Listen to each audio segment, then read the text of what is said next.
কম্পাসকে খুঁজে না পেয়ে ঋত্বিক সেনকে পুলিশে দেওয়ার হুমকি দিল বিহান। হ্যাঁ বন্ধুরা, এমনটাই দেখা যাবে।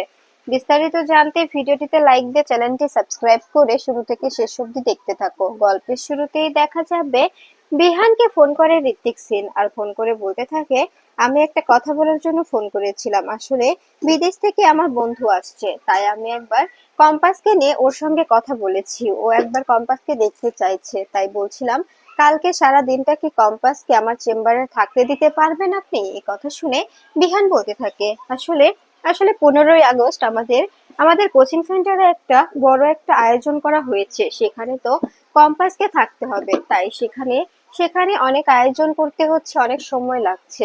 আর না গেলে কি হবে না? তখনই ঋত্বিক সেন বলে, কিন্তু এটা তো খুব ইম্পর্টেন্ট, কম্পাসের যদি কোনো কিছু এই সুযোগ মনে পড়ে যায়, তাই বলছিলাম আপনি যদি একটু কোঅপারেট করার চেষ্টা করতেন তবে ভালো হতো। তখন এই কথা শুনে ঋত্বিক সেন বলতে থাকে, ঠিক আছে, আপনি আপনি একটু চেষ্টা করে দেখবেন। এরপরে বিহান ফোনটা কেটে দেয় আর কম্পাসকে বলতে থাকে, কম্পাস, কাল সকালে ঋত্বিক সেনের ওখানে যেতে হবে আর সারাটা দিন ওখানেই থাকতে হবে, তাই এখন ঘুমিয়ে পড়ো। এরপরে দেখা যাবে কম্পাস শুয়ে পড়লে বিহান মনে মনে বলতে থাকে, তুমি তুমি যাই করো না কেন কম্পাস, আমার কাছে সমস্ত সমস্ত ডিটেলস এসে যাবে, তাই তুমি গেলেও আমার কোনো রকম কোনো চিন্তা নেই। আমি জানি আমি যে ট্র্যাকারটা লাগিয়েছি সেই ট্র্যাকারের সাহায্যে আমি তোমাকে ট্র্যাক করতে পারবো।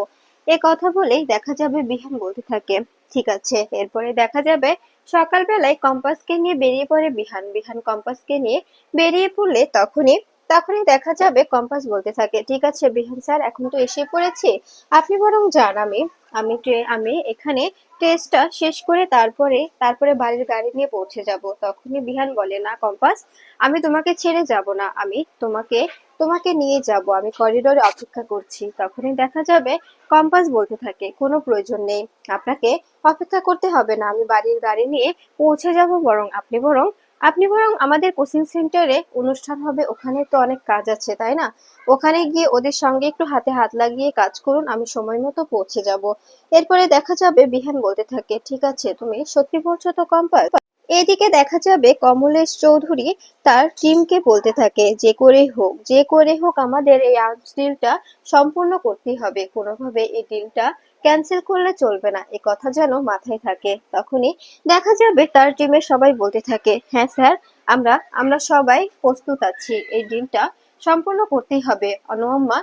অনাম্মা ধরা পড়ার কারণে আমাদের এত বড় একটা ক্ষতি হয়ে গেল, তা না হলে তো আর এতটা সময় লাগতো না ওনাকে ওনাকে ধরতে। ওনাকে কোনোভাবে জানতে পারছি না যে আমাদের আমাদের সেই ট্রাকের আর্মস ডিলটা ওই কোথায় রেখেছি, এটা তো জানা কোনোভাবে সম্ভব হচ্ছে না। যদি উনি থাকতেন তবে উনি আগে থেকে জেনে যেতেন, তাই আমাদের খুঁজে বের করতে একটু সমস্যাই হচ্ছে। তখনই দেখা যাবে কমলেশ বলতে থাকে, যে করে হোক যে করে হোক তাড়াতাড়ি অতি দ্রুত এই সবকিছু খুঁজে বের করার চেষ্টা করো, যে করে হোক। আমি কিন্তু চাই কোনোভাবে যেন সত্যজিৎ সিনহার হাতে এই সবকিছু না পড়ে যাক, সবটা কিন্তু আমাদের হাতেই পড়তে হবে। যদি কোনো রকম কোনো গন্ডগোল হয় তবে আমি তোমাদের কাউকে ছাড়বো না। আমার কিন্তু যে কোনো মূল্য এই আর্মস ডিলটা সম্পূর্ণ করতেই হবে। কোটি কোটি টাকার ব্যাপার, কোটি কোটি টাকা লস হয়ে যাবে যদি না এই ডিলটা আমি সম্পূর্ণ করতে পারি। আনোয়ার ধরা পড়ার কারণে আমার কত টাকা লস হয়েছে তোমাদের কোনো হিসাব নেই, কত লোক আমাদের হাতছাড়া হয়ে গেছে তোমাদের কোনো হিসাব নেই। বুঝতে পেরেছো তুমি? আমি কোনোভাবে এই ডিলটা ক্যান্সেল করতে চাই না, ডিলটা সম্পূর্ণ করতেই হবে, সেটা সেটা যেভাবে সম্ভব সেভাবে সম্পূর্ণ করতে হবে। এরপরে দেখা যাবে সেটা যে কোনো মূল্যেই হোক না কেন আমাদের কিন্তু এই আর্মস ডিলটা সফল করতেই হবে। এদিকে দেখা যাবে সত্যজিৎ সিনহা কম্পাসের জন্য অপেক্ষা করলে ঠিক তখনই কম্পাস সেখানে চলে আসে আর বলতে থাকে, স্যার, আমি রেডি, আমি এসে পড়েছি। এবার চলুন, অনেকটা সময় লস হয়ে গেছে, আমি আমি বুঝতে পারছি যে আমার জন্য অনেকটা সময় লস হয়ে গেল, এবার আমাদের বেরোতে হবে, অনেক অনেক সময় লাগবে। কাজটা যে করে হোক যে কোনো মূল্যে আমি সম্পূর্ণ করতে চাই, কোনোভাবে নিজের দায়িত্ব এড়িয়ে যেতে চাই না। তখনই সত্যজিৎ সিনহা বলে, আমি কিন্তু তোমার ভরসাতেই আছি কম্পাস। এরপরেও আমাদের আমাদের কিন্তু ওই আনটেলের লোকজন ফলো করছে, ওরা আমাদের উপরে নজর রাখছে। আমার বিশ্বাস ওরা নজর রাখছে যে আমরা কোনোভাবে ওই কন্টেইনারটা ধরতে পারি কিনা। আমরা যদি কোনোভাবে কন্টেইনারটার খোঁজ বের করে ফেলি তবে ওরা এই সুযোগে কন্টেইনারটা তুলে নেবে। কারণ কারণ আনোয়াম্মা ধরা পড়ার কারণে ওরাও কন্টেইনারটার খোঁজটা এখনো পাচ্ছে না। কারণ কন্টেইনারটার খোঁজ একমাত্র আনোয়াম্মাই জানতো, তাছাড়া কেউ নয়। কারণ আনোয়াম্মা এখন ধরা পড়ার কারণে ওরা কোনোভাবেই এই লোকেশনটা খুঁজে পাচ্ছে না। ওরাও খুঁজে বেড়াচ্ছে পাগলের মতো। তাই যে করে হোক আমাদের সবার আগে কন্টেইনারটা খুঁজে বের করতে হবে। যেভাবেই হোক আমাদের কিন্তু এই সবকিছু আগে আগে করে ফেলতে হবে। এরপরে দেখা যাবে কম্পাস বলতে থাকে, আপনি চিন্তা করবেন না, আমি যখন কথা দিয়েছি আমি এই এই কাজটা আপনাকে সম্পূর্ণ করে দেব, তখন আমি এই কাজটা সম্পূর্ণ করেই দম নেব। এখন আমাদের সময় নষ্ট করে কোনো লাভ নেই। আসলে বিহান স্যারও আমাকে সন্দেহ করছে, উনি আমার ঘড়িতে ট্র্যাকার লাগিয়ে দিয়েছিল। আমি আমি সেটা বুঝতে পেরেছিলাম, অবশ্য বুঝতে পেরে আমি সেটা বন্ধ করে দিয়েছি। এটা এমন একটা ব্যবস্থা করেছি যে বিহান স্যার জানবে আমি ঋত্বিক সেনের চেম্বারেই আছি, কিন্তু আমি এখানে আছি বিহান স্যার এটা কোনোভাবেই বুঝতে পারবে না। এদিকে দেখা যাবে কোচিং সেন্টারে সবাই মিলে কোচিং সেন্টারটা সাজাতে থাকে এবং আনন্দ করতে থাকে। ঠিক তখনই বিহান ভেতরে ঢুকলে বিহানকে দেখে অবাক হয়ে যায় ঋতুজা বলতে থাকে, কি হয়েছে বেটা, তোমাকে এতটা চিন্তিত লাগছে কেন? তোমার যদি কোনো সমস্যা হয়ে থাকে আমাকে বলতে পারো। তখনই দেখা যাবে বিহান বলতে থাকে, না মা, বুঝতে পারছি না, আসলে আসলে কেমন যেন লাগছে, ব্যাপারটা ব্যাপারটা ভালো লাগছে না। এরপরে দেখা যাবে মেঘমালা কাজ বাদ দিয়ে বলতে থাকে, কি হয়েছে বিহান, যদি কোনো সমস্যা হয়ে থাকে আমাদের বলতে পারো, কি হয়েছে? তখনই দেখা যাবে ঋতুজাকে বিহান বলতে থাকে, মা, আমার কেমন যেন কম্পাসকে সন্দেহ হচ্ছে, মনে হচ্ছে কম্পাস আমাদের থেকে কিছু লুকোচ্ছে। এদিকে দেখা যাবে মাহি বেলুন লাগাতে থাকলে মাহিকে হেল্প করতে থাকে জিৎ। এরপরে দেখা যাবে মাহি জিৎকে বলতে থাকে, বিজ্ঞান নিয়ে পড়াশোনা করলে কি এরকম হাবাগোবা হতে হয়? আপনাকে দেখে তো খুব হাবলা চরণ মনে হচ্ছে, একটু একটু চালাক হতে পারেন না? আপনাকে আমি বলছি হোয়াইট বেলুনটা দিতে, আর আপনি আমাকে সবুজ বেলুনটা দিচ্ছেন, এসবের মানে কি? এরপরে দেখা যাবে জিৎ বলতে থাকে, না কোনো সমস্যা নেই, আসলে বুঝতে পারিনি। এরপরে দেখা যাবে জিৎ ও মাহি একসঙ্গে বেলুন লাগাতে থাকলে তখনই মাহি জিতের দিকে অবাক হয়ে তাকিয়ে থাকে এবং জিতও মাহির দিকে অবাক হয়ে তাকিয়ে থাকে আর মনে মনে বলতে থাকে, সত্যি আমি যে কি করে ওনাকে ভালোবেসে ফেলছি আমি নিজেও জানি না। ঠিক তখনই দেখা যাবে মাহির হাতের উপরে হাত রাখে জিৎ। এটা দেখে মাহি ছটকা মেরে হাতটা সরে নেয় আর বলতে থাকে, কি হয়েছে, আপনি হাতে হাত রাখছেন কেন? তখনই জিৎ বলে, আসলে অসতর্কতাবশত হয়ে গেছে, বুঝতে পারিনি, সরি। এরপরে দেখা যাবে মাহি বলতে থাকে, ঠিক আছে।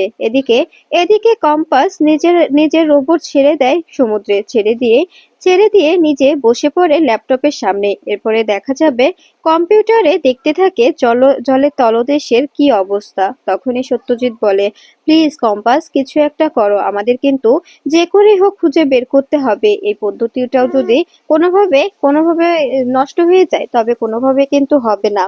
পদ্ধতিটা কাজে লাগাতেই হবে। এত কষ্টের ফল যদি বিফলে চলে যায় তবে কি করে হবে? তখনই কম্পাস বলে, আমি চেষ্টা করব। এদিকে দেখা যাবে মেঘমালা বলতে থাকে, প্লিজ বিহান, এতটা সন্দেহ করো না। কেন সন্দেহ করছো তুমি? কম্পাসের যদি কিছু মনে পড়ে থাকে ও অবশ্যই আমাদের বলবে, কেন বলবে না? তখনই বিহান বলে, আসলে আসলে আমি তোমাদের একটা কথা লুকিয়েছি। তোমাদের কাছে একটা কথা লুকোনো হয়েছে যে সত্যজিৎ সিনহা কম্পাসের যখন স্মৃতিশক্তি ফিরেনি তখনই আমাকে সত্যজিৎ সিনহা ডেকেছিল, আমি কম্পাসকে নিয়ে গিয়েছিলাম। তখনই সত্যজিৎ সিনহা কম্পাসের থেকে একটি হেল্প চেয়েছিল, দেশের জন্য একটি হেল্পের কারণেই কম্পাসকে অনেক অনেক বলা হয়েছিল, কিন্তু কম্পাসের কিছু মনে না পড়ায় কম্পাস কোনোভাবে হেল্প করতে পারেনি। এরপরে সত্যজিৎ সিনহা বলেছিল যদি প্রয়োজন হয় আমাকে কম্পাসকে নিয়ে যেতে, কিন্তু এরপর থেকে আমি কম্পাসকেও দেখছি ওর চলাফেরাও চেঞ্জ হয়ে গেছে, আর সত্যজিৎ সিনহাও আমার ফোনটা সেভাবে ধরছে না, আমাকে ইগনোর করছে। এসবের মানে কি? আমার মনে হয় কম্পাসের সবকিছু মনে পড়ে গেছে আর ও গোপনে গোপনে সত্যজিৎ সিনহাকে সাহায্য করছে। ও জানে না এই ব্যাপারটা কতটা ভয়ঙ্কর। আমি ওকে কোনোভাবে একা একা এই ভয়ঙ্কর জায়গায় যেতে দেব না। ও কেন এভাবে আমাকে না বলে যায়? তখনই দেখা যাবে এ কথা শুনে ঋতুজা বলতে থাকে, তুমি শিওর বেটা? তখনই দেখা যাবে বিহান বলতে থাকে, হ্যাঁ মা, আমার বিশ্বাস কম্পাস সত্যজিৎ সিনহাকেই সমস্তটা সাহায্য করছে আর ওর সবকিছু মনে পড়ে গেছে। আর আমি ওকে এটার জন্য কিছুতেই ক্ষমা করব না। ও যেটাই করুক আমাকে জানিয়ে করা উচিত ছিল, একা একা ওর কিচ্ছু করা উচিত হয়নি। ও যদি সত্যি সত্যি কিছু করে থাকে আমি ওকে কিছুতেই ক্ষমা করব না। তখনই মেঘমালা বলে, তুমি বরং কম্পাসকে একটা ফোন করলেই তো পারো, একটা ফোন করো না। তখনই দেখা যাবে এ কথা শুনে বিহান বলতে থাকে, ফোন কি করে ফোন করব বলো? ফোন করার আগেই তো দেখো ভয়েস মেসেজ দিয়ে কি পাঠিয়েছে। ও তো একটা আমাকে ভয়েস মেসেজ পাঠিয়েছে, আর সেই মেসেজটা পড়ে আমি কি করে ওকে আর ফোন করতে পারি? ও তো আমাকে দেখিয়েছে ও বিজি আছে, ওকে যেন আমি ফোন না করি। এরপরে দেখা যাবে ভয়েস মেসেজ দেখালে তখনই সবাই অবাক হয়ে যায়। এরপরে দেখা যাবে তখন মেঘমালা বলে, ও তো নর্মালি কথা বলছে, তবে এতটা ভয় পাওয়ার কি আছে, এতটা টেনশন করার কি আছে? ও নিজের চর্চাটা কমপ্লিট করেই বাড়িতে ফিরে আসবে। তখনই ঋতুজা বলতে থাকে, কেন অযথা টেনশন করে নিজের ক্ষতি করছো বাবা? এরকম করে নিজের ক্ষতি করো না। তখনই বিহান বলে, মা তুমি বুঝতে পারছো না, কম্পাসকে আমার সন্দেহ হচ্ছে, ওকে আমি বিশ্বাস করতে পারছি না, কোনোভাবেই না। ও একদম অন্যরকম হয়ে গেছে, ওকে কোনোভাবেই চেনা যায় না। তখনই দেখা যাবে এ কথা শুনে মেঘমালা বলতে থাকে, আমি তোমার কথাগুলো সত্যিই কিছুই বুঝতে পারি না, কোনোভাবেই তোমার কথাগুলো আমি বুঝতে পারি না। এরপরে দেখা যাবে এরপরে বিহান বলতে থাকে, মা বিশ্বাস করো আমি কম্পাসকে দেখতে পেয়েছি, ও নিজেকে চেঞ্জ করে নিয়েছে, ওর সবকিছু মনে পড়েছে, আমার বিশ্বাস ও সবকিছু মনে করতে পেরেছে, কিন্তু এখন কিচ্ছু বলছে না। এরপরে দেখা যাবে এদিকে কম্পাস নিজের চেষ্টা চালিয়ে যাচ্ছে। সত্যজিৎ সিনহা বারবার কম্পাসকে জোর দিচ্ছে আর বলছে, প্লিজ কম্পাস তোমাকে কিছু একটা করতেই হবে, আজকে যদি তুমি মিশনটা সাকসেসফুল না করতে পারো তবে আমাদের যে কি হবে তোমাকে আমি বলে বোঝাতে পারবো না। এসব কিছু কিসের জন্য হচ্ছে, কেনই বা হচ্ছে, সবটা আমাকে জানতে হবে। এরপরে দেখা যাবে এই কথা শুনে কম্পাস বলতে থাকে, চিন্তা করবেন না, আমি চেষ্টা করছি, দেখতে পাচ্ছেন না আমার রোবটটা অন্ধকারের মধ্যে দিয়ে কতটা এগিয়ে যাচ্ছে, অবশ্যই অবশ্যই সামনে পড়ে যাবে। যদি ওই এরিয়ার মধ্যে কন্টেইনারটা থাকে অবশ্যই সামনে পড়তেই হবে। এদিকে দেখা যাবে বিহান বিহান ঋত্বিক সেনের চেম্বারে এসে কম্পাসের কাছে যাওয়ার জন্য বায়না করে, কিন্তু কোনোভাবেই ঋত্বিক সেনের পিএ বিহানকে যেতে দেয় না। এরপরে বিহান বলতে থাকে, আমি আপনার সঙ্গে কথা বলতে আসিনি, আমি ডক্টরের সঙ্গে কথা বলতে এসেছি, আমাকে চেম্বারে যেতে দিন। এখনো এখনো কি এমন এক্সারসাইজ চলছে যে এখনো কম্পাসের বাড়ি ফেরার সময় হয়নি, আমাকে আমাকে ভেতরে যেতে দিন বলছি। এরপরেও আটকালে তখনই বিহান জোর করে ভেতরে ঢুকে যায়। এরপরে দেখা যাবে ভেতরে গিয়ে দেখতে পায় ঋত্বিক সেন একা একাই বসে আছে। এটা দেখে অবাক হয়ে যায় বিহান। বিহান বলতে থাকে, তার মানে এসবের মানে কি? আপনি এখানে বসে আছেন, কম্পাস কোথায়? কম্পাস কম্পাস কোথায় বলুন? তখনই ঋত্বিক সেন ভয় পেয়ে যায় আর মনে মনে বলতে থাকে, এখন আমি কি উত্তর দেব? আমি কম্পাসকে বারবার বলেছিলাম, কম্পাস দেখো এরকম করে যাওয়া যায় না, সমস্ত কিছু একটা লিমিট থাকে, কিন্তু ও আমার কথাটা বুঝতে পারেনি। এই কথা শুনে দেখা যাবে দেখা যাবে ঋত্বিক সেন বলতে থাকে, আমার কথাটা একবার শোনার চেষ্টা করুন।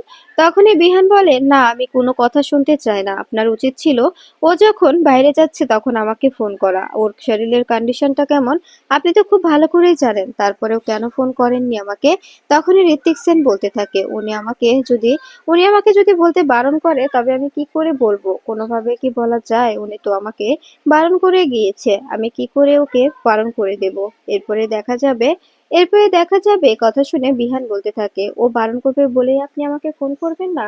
আমি ওর হাজবেন্ড, আমার সমস্ত অধিকার আছে ওর ব্যাপারে জানার, আর ও কোথায় যাচ্ছে আমাকে ইনফর্ম না করে চলে যাবে আর আপনারা সেটাকে অ্যালাউ করবেন? তখন এই কথা শুনে দেখা যাবে সত্যজিৎ ঋত্বিক সেন বলতে থাকে, এখানে আমার করার কিছুই ছিল না, আমার সত্যি বলছি আমার করার কিছুই ছিল না। কম্পাস প্রচন্ড জোরাজুরি করছিল, ও বলছিল দেশের জন্য লড়তে যাবে, তবে আমি কি করে ওকে বাধা দিতাম? যে কিনা একজন একজন মেয়ে দেশের জন্য লড়তে চায়, তবে আমি তাকে কি করে বাধা দিতাম বলুন তো? এই কথা শুনে বিহান বলে, আপনার আপনার দেশ মানে তো আহ, দে- কম্পাস কোথায় গেছে আপনাকে বলে গেছে? তখনই ঋত্বিক সেন বলে, না আমাকে কিছু বলে যায়নি। এরপরে দেখা যাবে বিহান বলতে থাকে, তার মানে ও সত্যজিৎ সিনহার সঙ্গেই আছে, সত্যজিৎ সিনহার সঙ্গে আমার যোগাযোগ করলে সমস্ত খবর পেয়ে যাব।